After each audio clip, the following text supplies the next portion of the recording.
Thanks everyone for joining us this evening. We're here to talk about Elevate St George Wheelpark.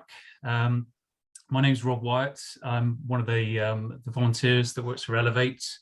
My background is in construction management, and I also am an avid BMXer. Also with the panel today, do you mind introducing yourselves? Asha first.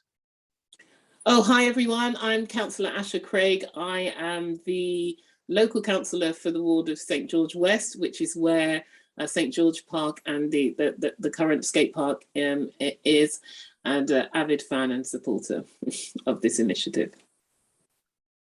Hi everyone, I'm Susy Feltham. I'm the Landscape Works and Play Manager for Bristol City Council.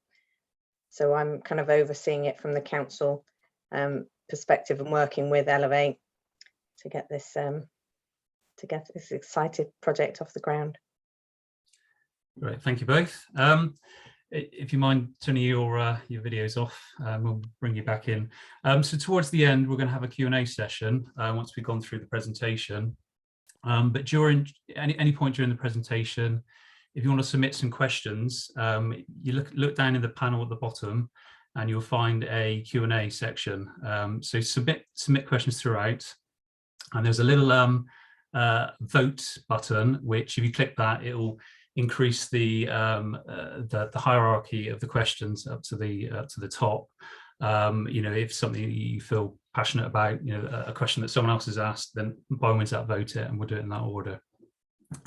Okay, so first thing, what is Elevate Bristol? Not sure how many people have visited the website, but we are a local community group. We're a bunch of local volunteers. We come from various backgrounds and some day jobs. Some of us are local residents. Some of us are local users of the skate park. I'm coming from BMXing, skateboarding, surf skates, mountain biking, all sorts of sports and disciplines. And the whole point of Elevate is to try and not only save the park in its current kind of condition, but also improve it for the future. I just want to take this on to a short promotion video that we've prepared for you.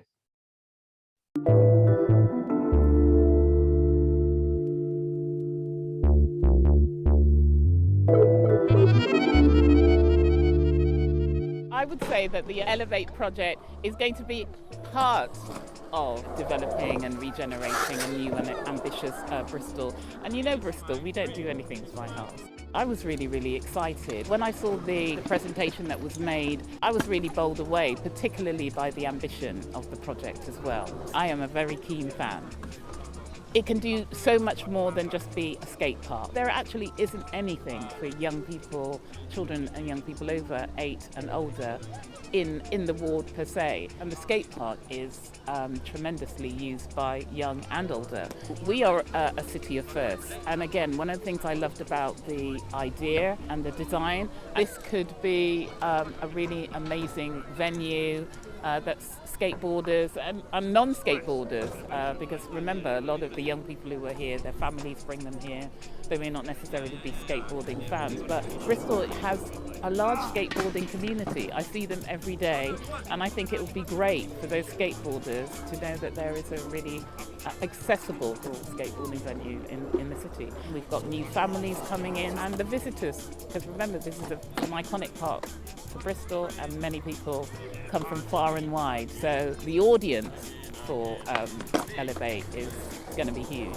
We could look at the Elevate project itself actually providing kind of skateboarding classes and lessons for young people and families, and you know, for different ages. I didn't realise so many people think it's just a young sport, but I can see by many of the people that come and visit here, skateboarders know no boundary when it comes to age. It doesn't discriminate when it comes to age. So I would like to see training programs to enable young people to learn how to skate. And even I might try something. I know what can be done, particularly when the community gets together, and I can see this happening. So yeah, I'm excited. Elevate will come and elevate not only the park, but St George and the city. The focus is on Bristol at the moment, and I think we're really renowned at being a city of firsts, and Elevate will add to that.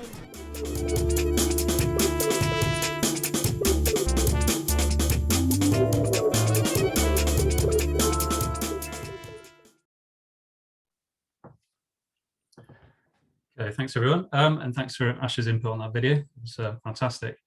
So just a little bit of background to the Wheelpark. So St George Wheelpark is one of the oldest and largest outdoor wheel parks in England. It's been the source of so much heritage in all sorts of British wheeled sports. There's just a small list here of some of the professional athletes that have trained here. Some of them I'm sure you'll be familiar with. So what's actually the problem with the skate park at the moment? The park is quite old. It's been altered with a mix of materials, and it's been fairly costly to maintain, which has led to the current closure of about half the park, as you can see there in the image. The changes that have been made over the time have been fairly piecemeal. They've not really considered as a whole skate park, and this has led to user conflict. A lot of accidents tend to happen on a daily basis. There's also a lack of access for all users to use it safely, and there's also a lack of viewing areas for family and friends. So what is our vision at Elevate? So we want to create a community hub. So there's an active space for all ages and abilities. We want a world-class facility. So we're aspiring to be up there with the best around the world. We want to inspire and train the Olympic hopefuls for the future, and we certainly want to enhance the area and the park as a whole. So, the question is, who are we improving the wheel park for? We're going to be designing a new park, and it's going to be for everyone. We don't want anyone to be excluded from this great community asset. So, how are we going to achieve this? How are we going to improve the wheel park? So to begin with, we need to design and construct a facility that reduces all the user conflict we've currently got, that it ties in with the surrounding park better, has lower maintenance and a good quality finish. And we also want to improve the community values with family integration, disabled access, and use programs for mentoring, coaching, and various social events. Some examples of some of those latter items, we've got support from a number of organisations, including Access Sport. Their vision is that no one should be excluded from transformational benefits of any community sports. So we definitely encourage you to go and visit www.accessport.org.uk to find out a little bit more about their organisation. We are also being supported by Bike Bristol. They want to allow everyone to cycle in the city, and they would like to set up one of their bike hubs. You can see a similar image in the bottom left-hand corner, and they'd like to offer support, training, learn to ride, parts, bike hire, repairs, and sales. So I think that would be a great asset to the scheme. So what benefits are going to come from the improved park? Well, not only is it going to improve physical health with exercise, but also the social community aspect will definitely improve people's mental health. Aside from this, there's obviously local economic benefits. It will raise the profile of the area. There'll be more visitors to the area and the park. And in turn, there'll be more spending for local businesses throughout St George. So where do we start with the process? How will we produce the designs? So we set kind of a clear three-stage process here. First one is listening. So we're going to have the community consultation, which includes this presentation and some surveys, which we'll talk about a little bit later on. Second stage will be consulting. So we are working with World Skate at the moment as an organisation that can specify a skate park that's of a certain Olympic standard. So we're looking for consultation at this level. Then once we get to that point, we will then be designing it with some of the UK's award-winning skate park companies. So getting that expert input on the construction side. So as I say, have your say, because this is part of the listening, the first stage of the three-stage process. So get your questions in and we'll answer those at the end. Moving on then, so we've looked at some inspirational designs that are currently around the UK. Just slip to the next slide. We've got a couple here. So first one, again, some may be familiar with these, and we have visited them. Concrete waves down in Newquay in Cornwall. Very, very popular skate park. Was originally a very dilapidated wooden skate park. Great use of, a large area space, a lot of obstacles in such a, a small area.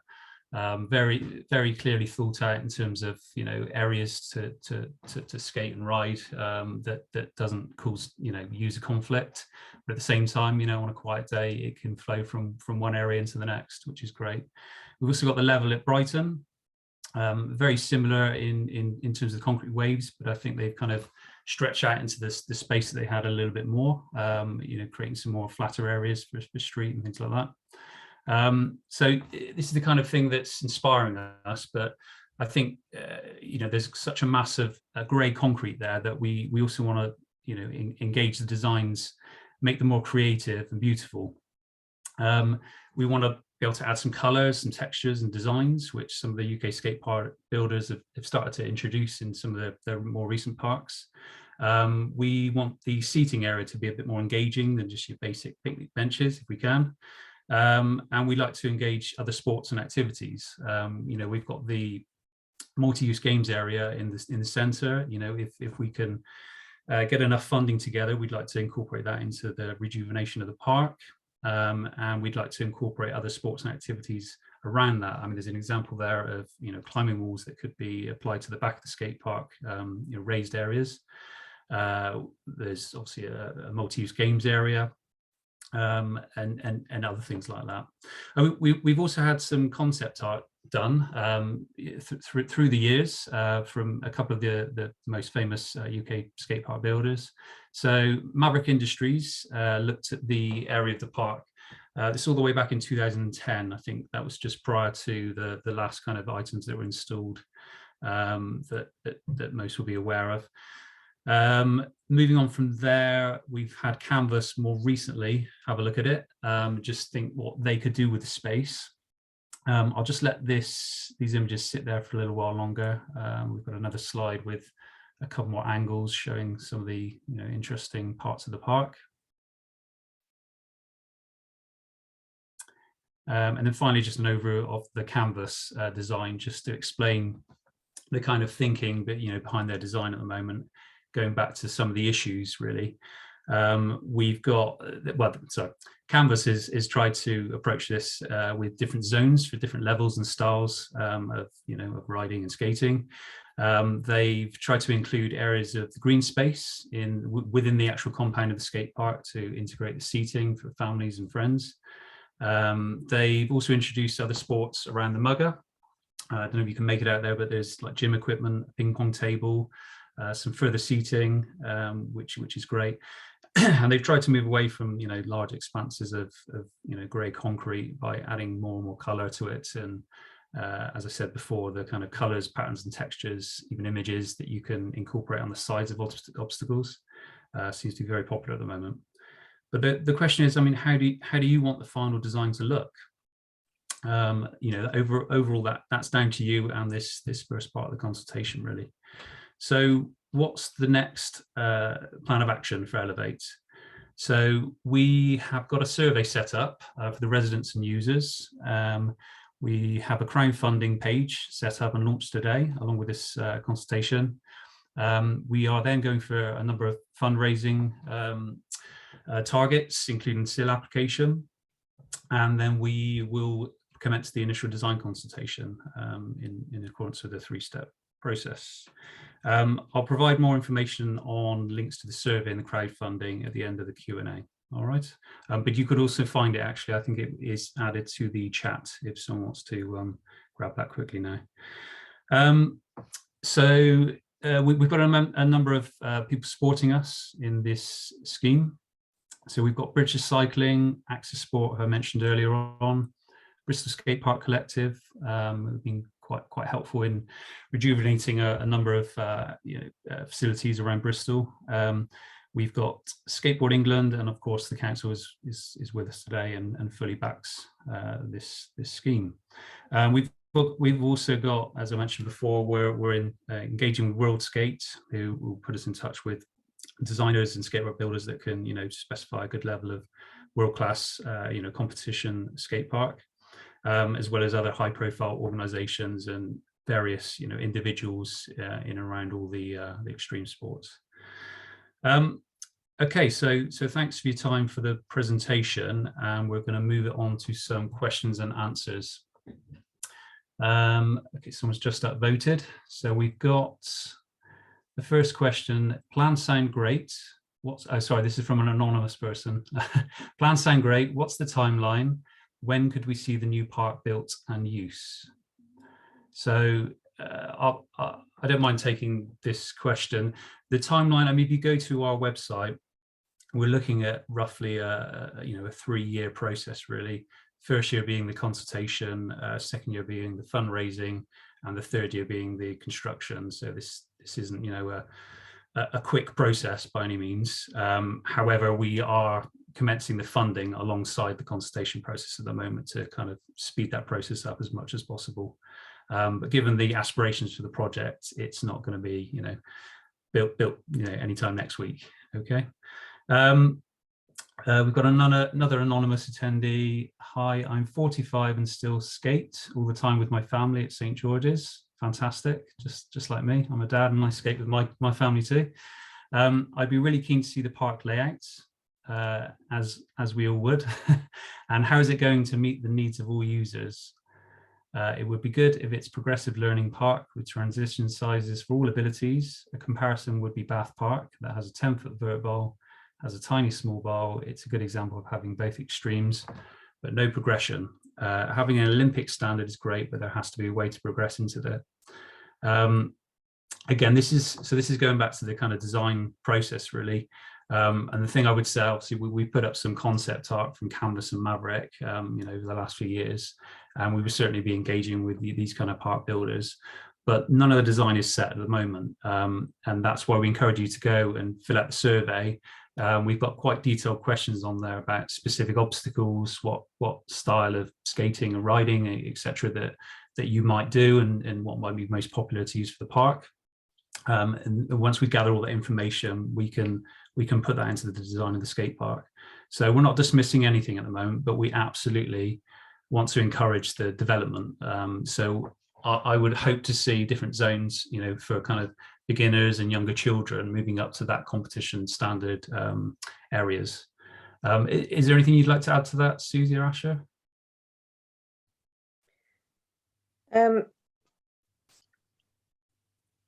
Doesn't matter. I think it is. I think you're right. It is very much it's an open book at the minute. It's not something that's we've got specific designs. I mean, those designs that you showed in your presentation, Rob, were ones, like you said, that you got to be able to inform like funders, or to be able to kind of see how much what is possible.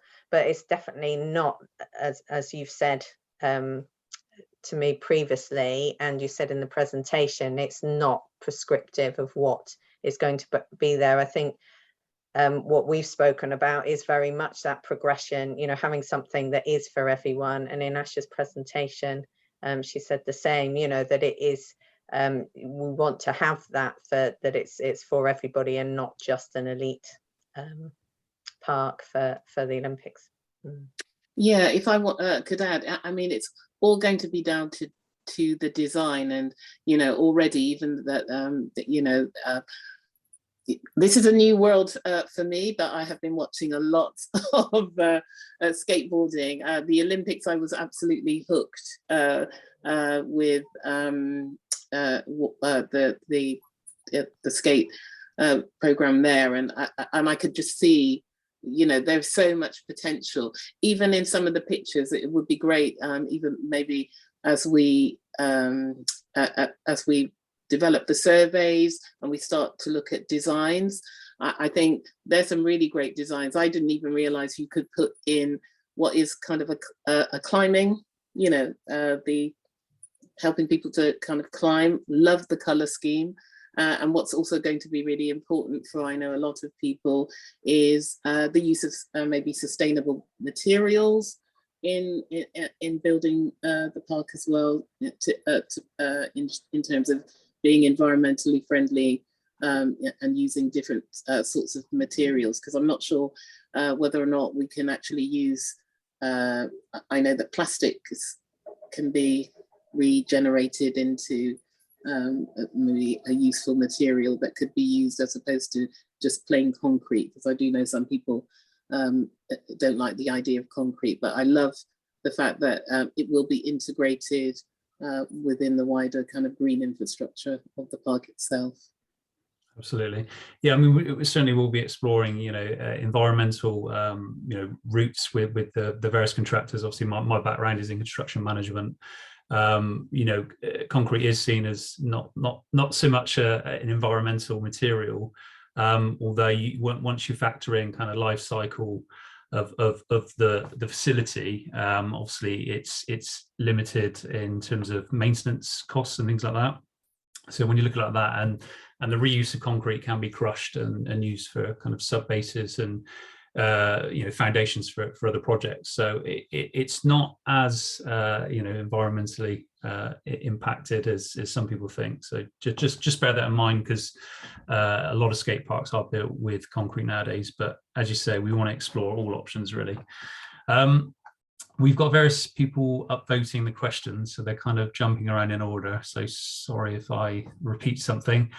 We've got one that's quite popular, saying, is there a plan B if funding for the new skate park are not forthcoming? Probably best directed to Susy, I would expect. Yeah, I can answer that. We are looking into how we can repair. We've been doing this for several years, like looking into how we can repair some of the park, and we've had different costs for that, and especially the part that's fenced off at the moment. We've had costs to do a repair on that, and it's coming to £50,000, and that was a few years ago. So that's what we've been looking into, other options, and in that time Elevate came forward. So that's why we've been looking to progress it rather than just put that amount of money in to just like take out the ramps there, or just and we are also looking into how we can repair those. I mean, we constantly have been doing repair on them, putting resin in, but as soon as we put it in, it comes out again. So we're trying to find a kind of a more sustainable solution. But the approach that Elevate, that we're talking with Elevate about, is actually improving the whole park and redesigning the whole park, which is, I didn't realize it was 38 years old, but it's at the end of its life. Yeah, could I just add, I think I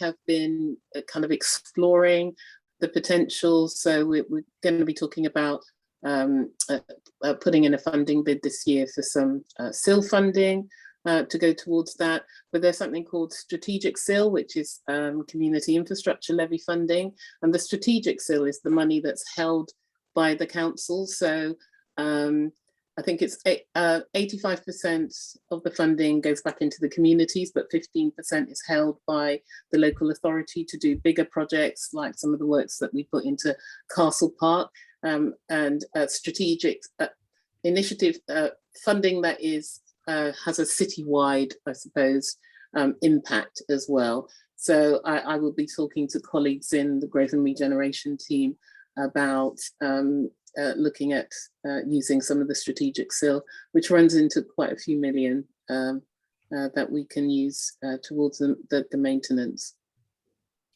Great, thank you, Asha. Okay, so moving on, I think some of these questions have been moved over by my team, which is helpful. We've got a question here from David Malpass. Are you looking at raising the profile in the local community yet? For example, approaching local schools and businesses?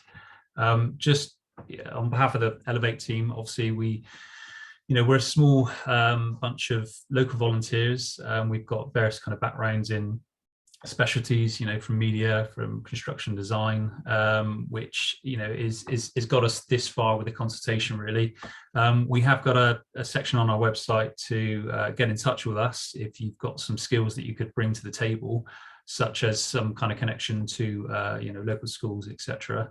And be willing to assist in the volunteering scheme. That would be fantastic. Do you care to add anything to that, Asher or Susy? I'm not sure what kind of schemes are available to talk to schools at the moment. As now the cabinet lead on education, children, and and yeah, everything. When the stars align, the stars align. But I'm going into schools every single week now, so there's an opportunity for me to drop that into the conversation that I have with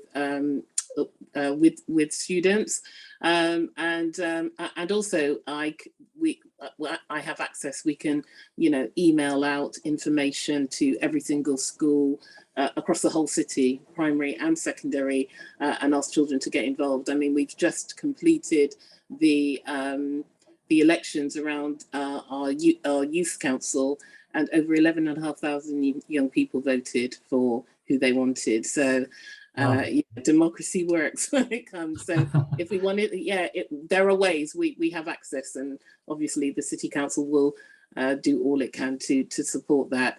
We also have access to our community development team. I've got a lot of community champions out there. So if we want to get the information, as long as that we've got the tools and the resources to, there's a lot of help at hand, I think, that can make this happen. Yeah, great. And it is certainly something we want to encourage with the younger generation, watching the things like the Olympics and aspiring to be that person in the future. So absolutely want to encourage that. The next question at the top of the list is from Mayor White. Are you planning on incorporating lighting for use during the evening, although conscious of residents on Lindell Road? I expect Susy might want to say something on this, but I know we did look into this fairly early on, and there are restrictions, as they say, to local residents. Susy, do you want to add to that? Yeah, I don't think we do. We don't actually light skate parks at present. We do with the Moogers, which there is lighting on the Mooger that's there at the moment, the multi-use games area. It was something, I mean, if it's all part of the scheme, I think it would be something that we would look at. We wouldn't dismiss as and also like the person who's asked the question, it would have to take into account, I mean, there's a lot of wildlife in that park as well, so as well as residents, so it would have to be very kind of downlighting and very specific to that area. Sure, okay. And I'm guessing as we progress things through, I think initially we did speak about the scheme would have, whatever the final design might be, and the procurement process with the council and the contractors. Potentially, we'd have to go through the planning process, which would have another form of consultation, against local residents, the lighting proposals, etc. So, okay, great. But I think what's going to be really important is bringing the residents with us. So the skate park the infrastructure is already there. What we're trying to do is enhance it, and obviously we will do everything we can to negate any any issues that they as residents will want to raise. But hopefully we'll do that through this process now, consultation. Great. Thank you. Next question we have is from Laura Quater. Hopefully I've said that surname right. Are you applying for seal funding this year? What if it's not enough, as this looks exciting but expensive? What's the figure of costs? I know Asher did touch on aspects of the seal and the various kind of pots that's available at the moment. Yes, it does look expensive, and our aspirations for the size of the site is certainly going to cost a good amount of money at the moment. I think we are targeting up to £1.5 million. What can be constructed with that, probably extends to the mugger and kind of other benefits around the skate park, as you know, as you mentioned, some other activities and things like that. So you know, the most funding we can get in, the better a product that we can output, you know, and provide for the community, really. Is there anything else that you want to add to that, Susy or Asha? No, I think, you know, if we're going to keep up the momentum, I'm encouraging Elevate to put in a SIL application this year. We've just opened the process, and as you know, we've been really lucky in St George. We've been able to secure some decent amount of money from SIL, from the lake, 120,000 pounds. So there's nothing wrong with.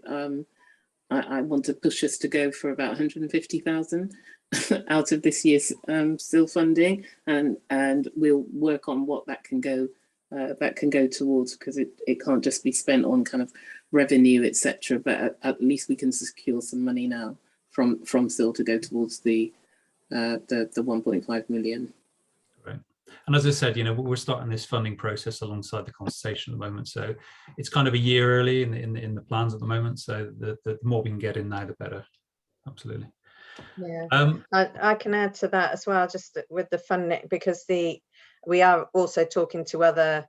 I mean, there are lots of different funding streams, and with World Skate, they'll be able to advise us on ones that are specific to skating as well. So yes, it is something that, you know, you have to start where you have to start, and it's a big amount of money. But I think once it starts getting generated, like Ash just said, the momentum will build, and then you can match fund, and we can go like that. I think the thing is to build that momentum and get the interest, which is why we're here today, you know, to start that process. absolutely. Okay, next question.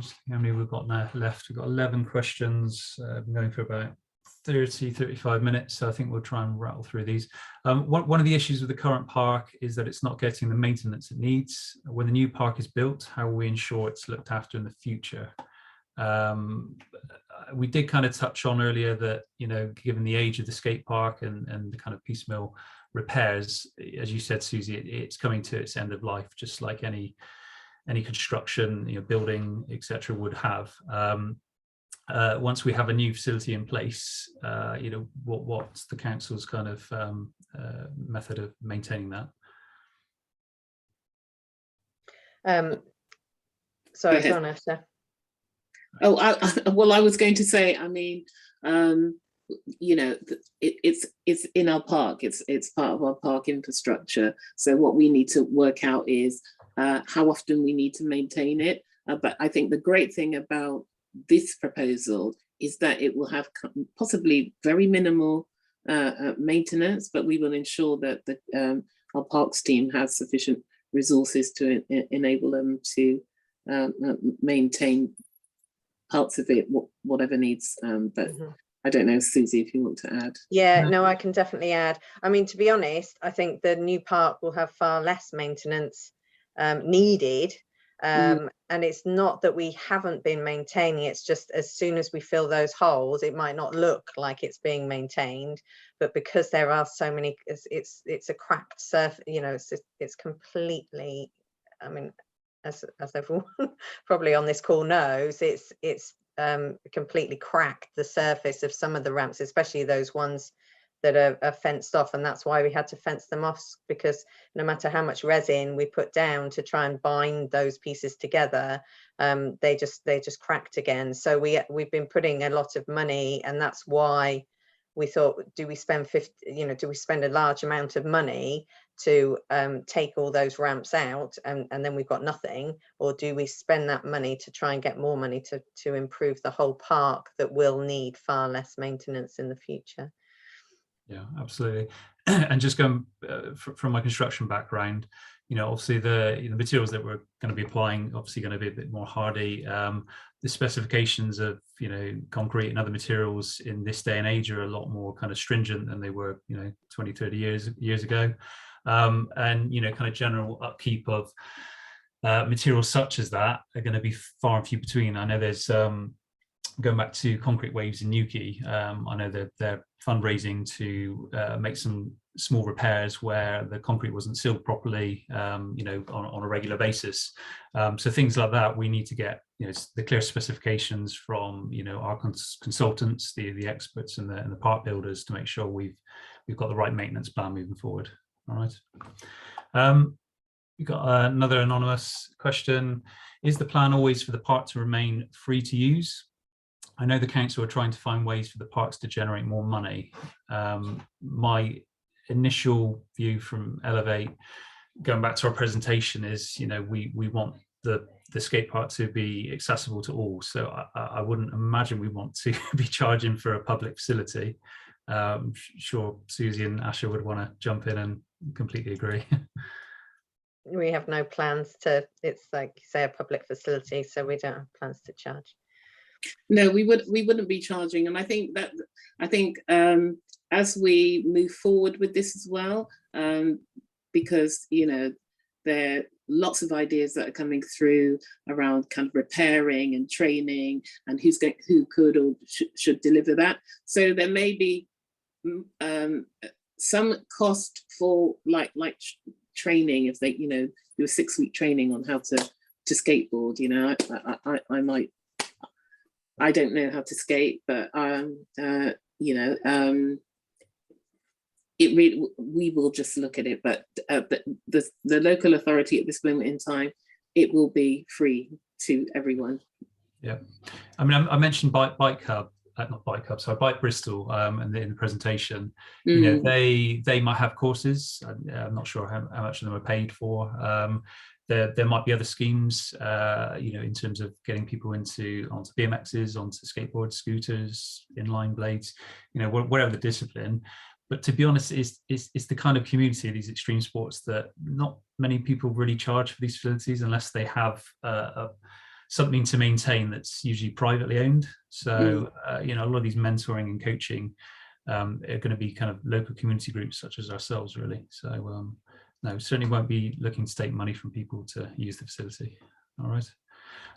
The next one is from another anonymous person. The seal pot is very small in comparison to other years. £150,000 would take a massive chunk and not leave a lot for anything else. Is this fair? Absolutely, it is fair. There is more than enough money in the seal pot. We sit in what is known as Area 4. And we have successfully, over the last 5 years, secured in excess of 200,000 or more across the whole of the St George area. So, and as I said, we could actually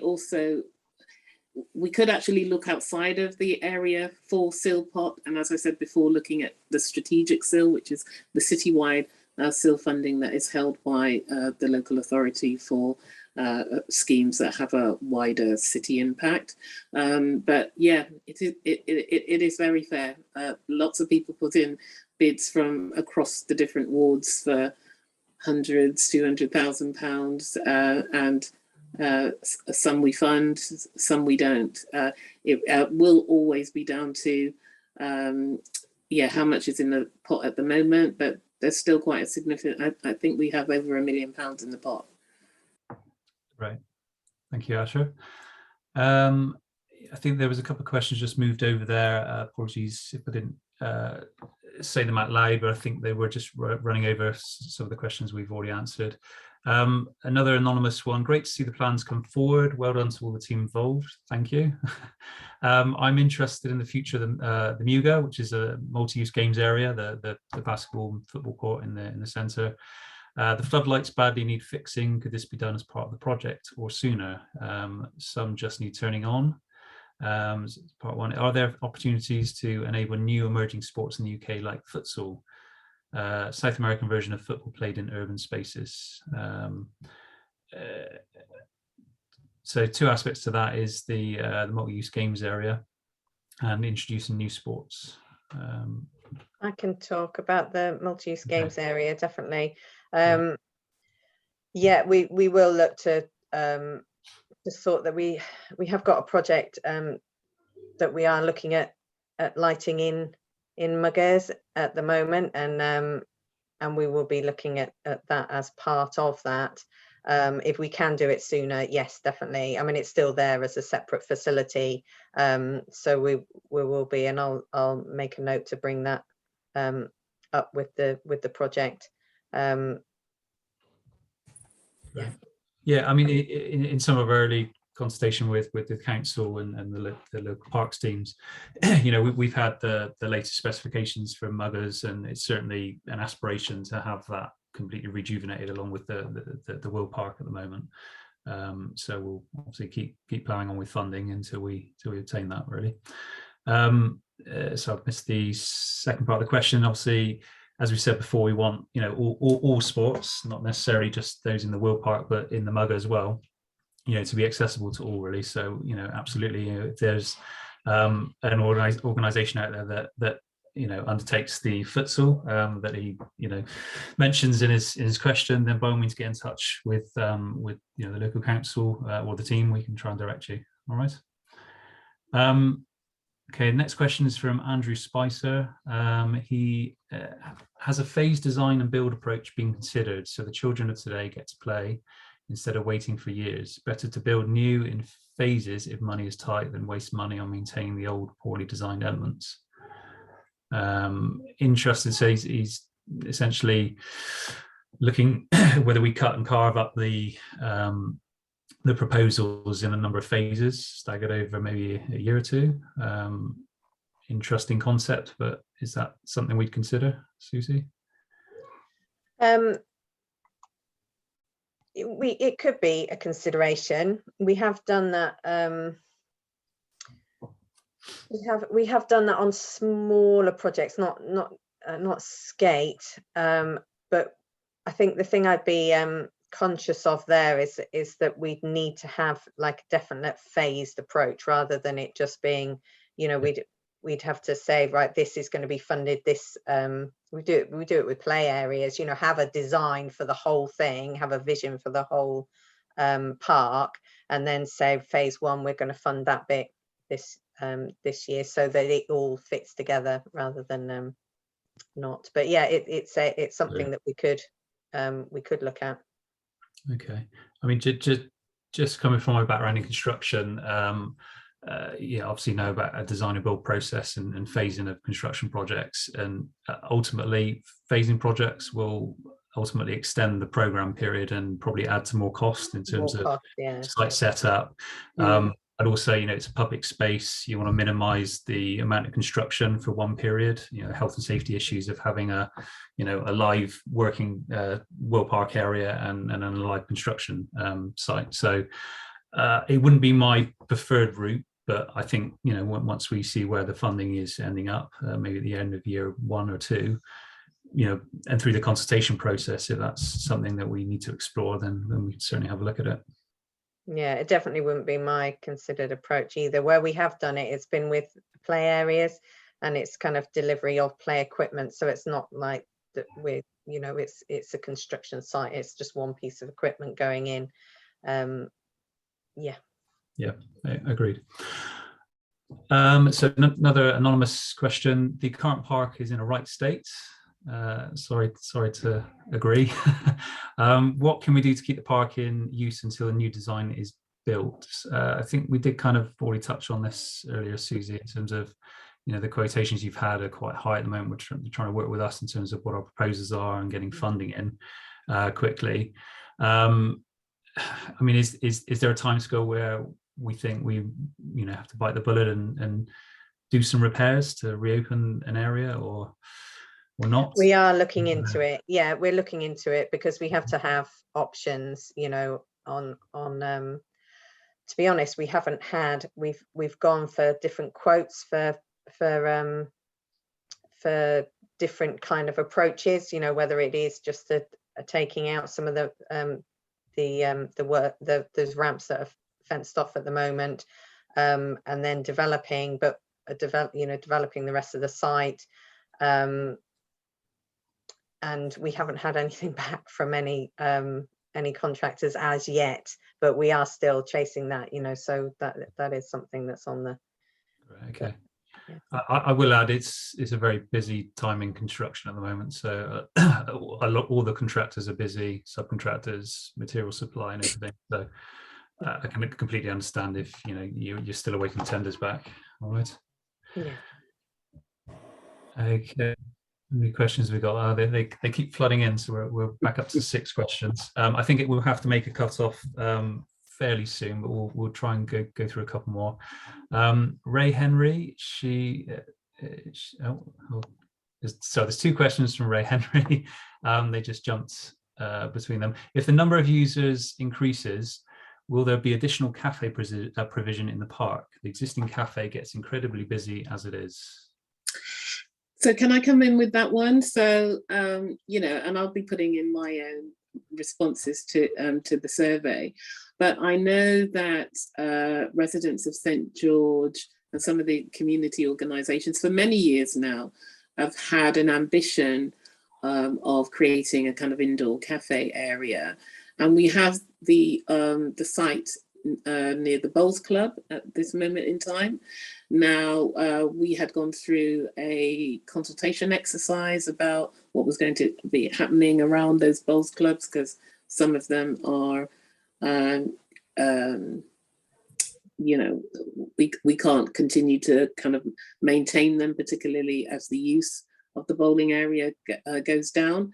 But I've always been of the opinion that we still want to keep maybe the green that's currently in play alive, but we really need to actually raise that building to the ground. It is really, really old and dilapidated, and I've seen some really great designs in other parks, including the one up the road at Page Park, and where we can actually design a really nice a building on that space that can provide a cafe facility, maybe a place for meeting room changing facilities, because obviously we still have the tennis area and the bowling area. So yeah, we can be as ambitious as we want to be, but I'd love for that to be incorporated as part of that design. And again, the local authority will look at how we can help to fund that. Great, thanks, Asha. I know when we met and completed the promotion video that summer, you were very passionate about incorporating the other areas of the park as well, particularly that bowling green area and buildings. So we want to do as much as we can, really. Okay, same person with another question. What help do you need at this stage? I mean, at the moment, we're going to send out the links to the crowdfunding. So, if you want to pitch in and get the kind of funding off the ground, we'll send those links out, and it's got a bit of information there. There's another video there which is worth a watch as well. It's got a lot of users interviews and their kind of approach to the concept of Elevate.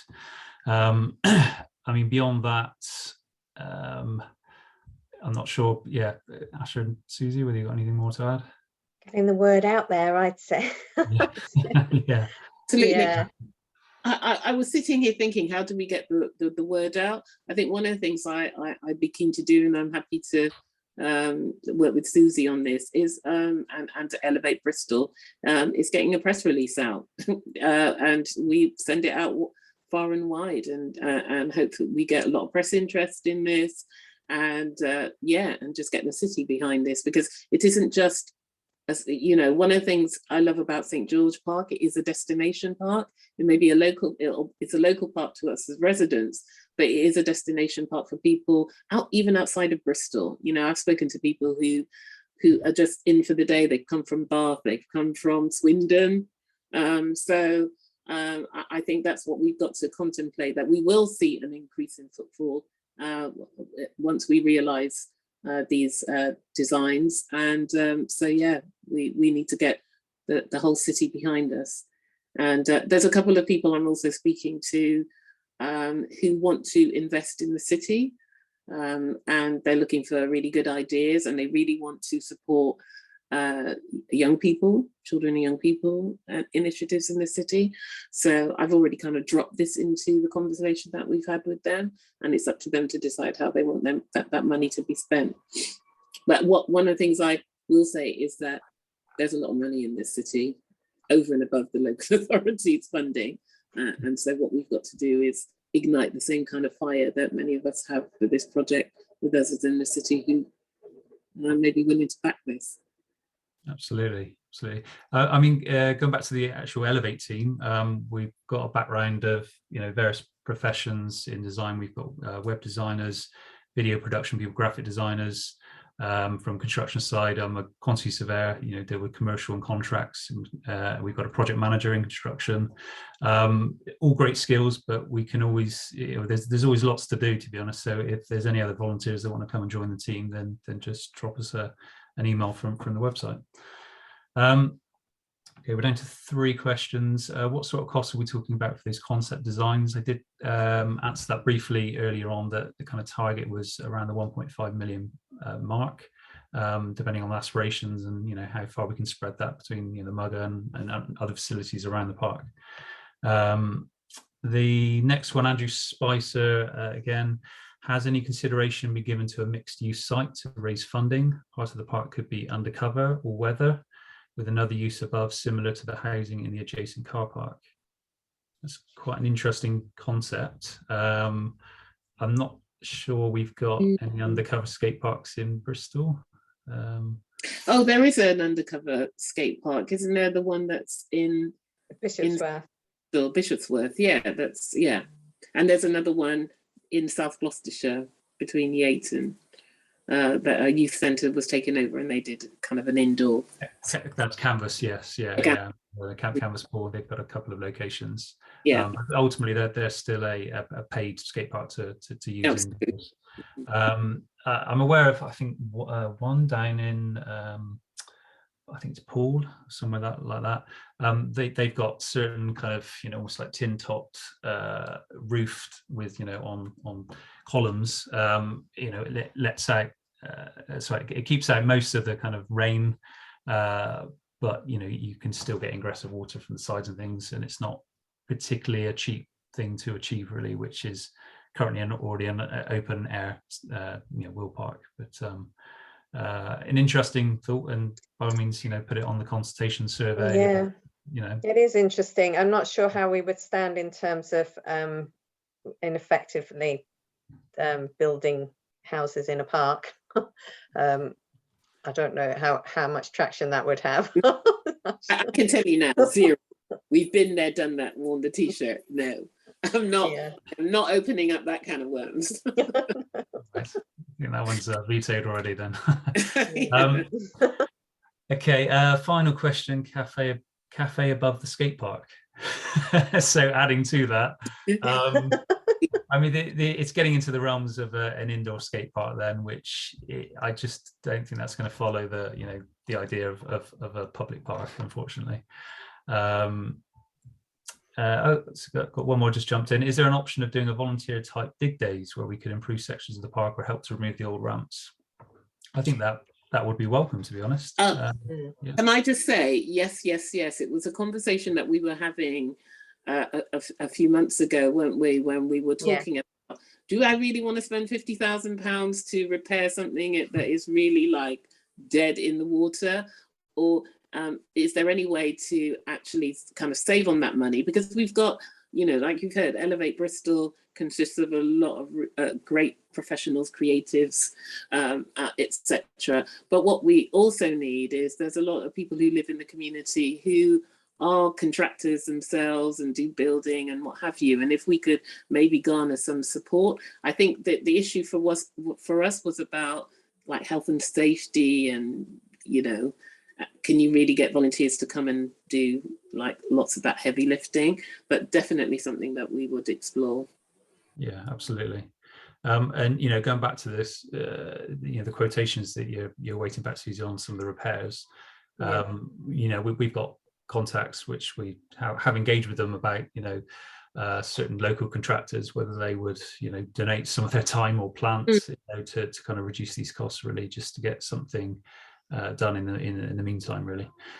So that's still ticking away in the background between myself and another member of the project manager, Phil. I think that's all the questions we've got on our Q&A.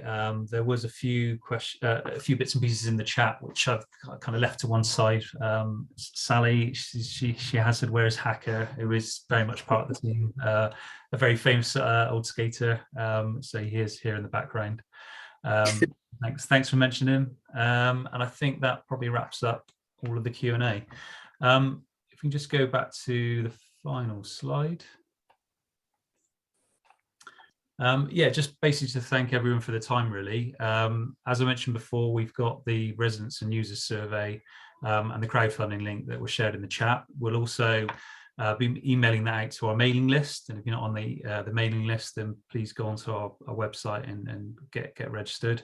We'll also be posting it on our Facebook and Instagram pages after the event, so please, click on the links, fill out surveys in much detail, and there's a comment section, so you can, type as much as you want. We welcome the feedback, and if you can dig deep and provide some funding to get this started, then that'd be great. So thank you very much, everyone, and yeah, thank you, Susy and Asha, for your time this evening. Welcome. Pleasure. Welcome. Okay.